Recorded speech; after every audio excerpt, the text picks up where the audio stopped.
Became the lead singer of an all-girl rock band, and within a year they were selling out stadiums. But fame came with a price: a scheming manager, drug abuse, and violence. Her story is now a major motion picture, and we welcome the author of Neon Angel, a memoir of a runaway, Cherie. Hey. Really nice to have you here. Thank you. This is a brutally honest tell-all memoir. I mean, you don't really hold anything back. And if you did, I can't imagine, how you could have told us more. There's a lot of story in this book. Well, when I was turning 50, I thought, this is my one chance. And I just lost my fear. I mean, when the first book came out in '89, I still was holding on to a lot of stuff. And this time I just had to be fearless. As you look back on your life and very young, 15 years old, could you, as a mother, let your child at 15 go on the road like you did? Actually, he was offered a tour when he was 15, and I just said, how do you like your no, fast or slow? Or I'm going with you. And, of course, but my son gets to play with me this summer.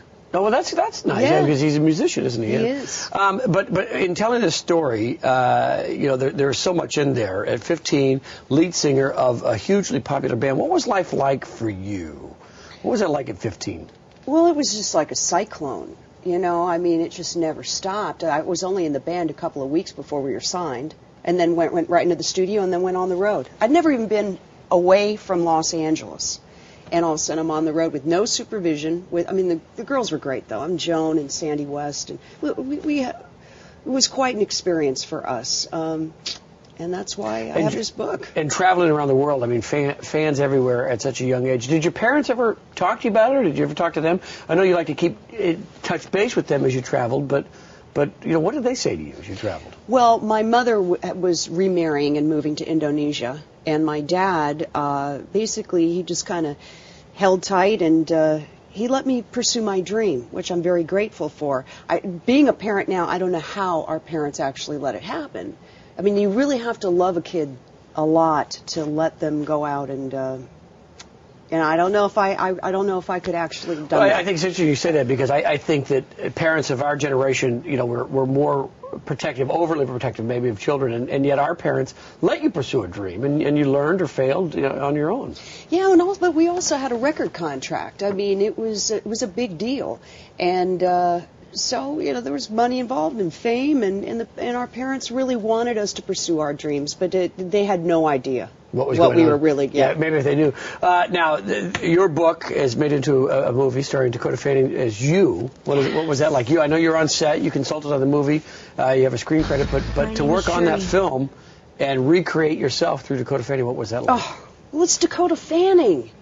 She's the greatest actress there is, and I've been such a huge fan of hers. She was fantastic. I loved spending time with her. She was very receptive, and and Kristen Stewart as well. Really great performances, and Michael Shannon.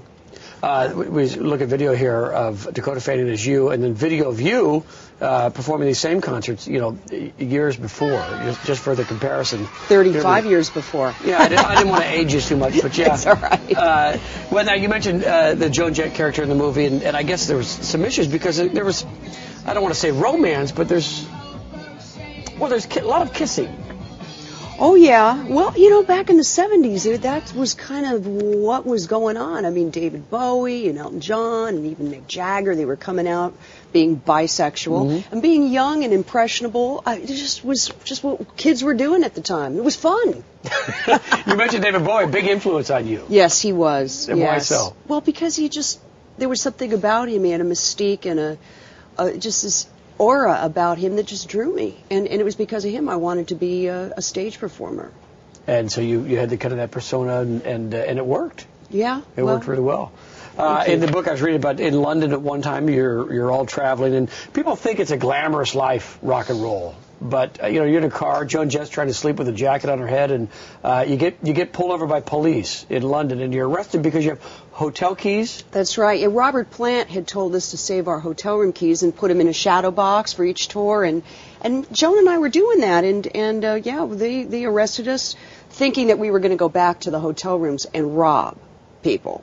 So I think that this guy he just had a thing out for us. He knew we were kids, and it was scary. You were thrown in jail. I was thrown in jail, but what was really scary was that our then manager, Scott Anderson, had put cocaine in my makeup case, and I thought I was never going to get out of there. I thought they were going to find it, and I would spend the rest of my life in Scotland Yard prison or whatever. And it really scared me. It was terrifying. They had no regard for you as a famous musician. They didn't care. You were just girls with hotel room keys. Yeah, I think, yes, yeah. It was quite an experience, yeah. So in all of this experience and in the band, all of the success, the glamour, then one day you just quit. At a photo shoot, you just said, "I've had it with this." Mm-hmm. What brought that about? Well, I was really tired. I mean, it was 2 years without a break, and I was getting a lot of publicity that the other girls weren't getting. I was on the cover of the magazines, and Lita was she was tough. Lita Ford's one tough cookie.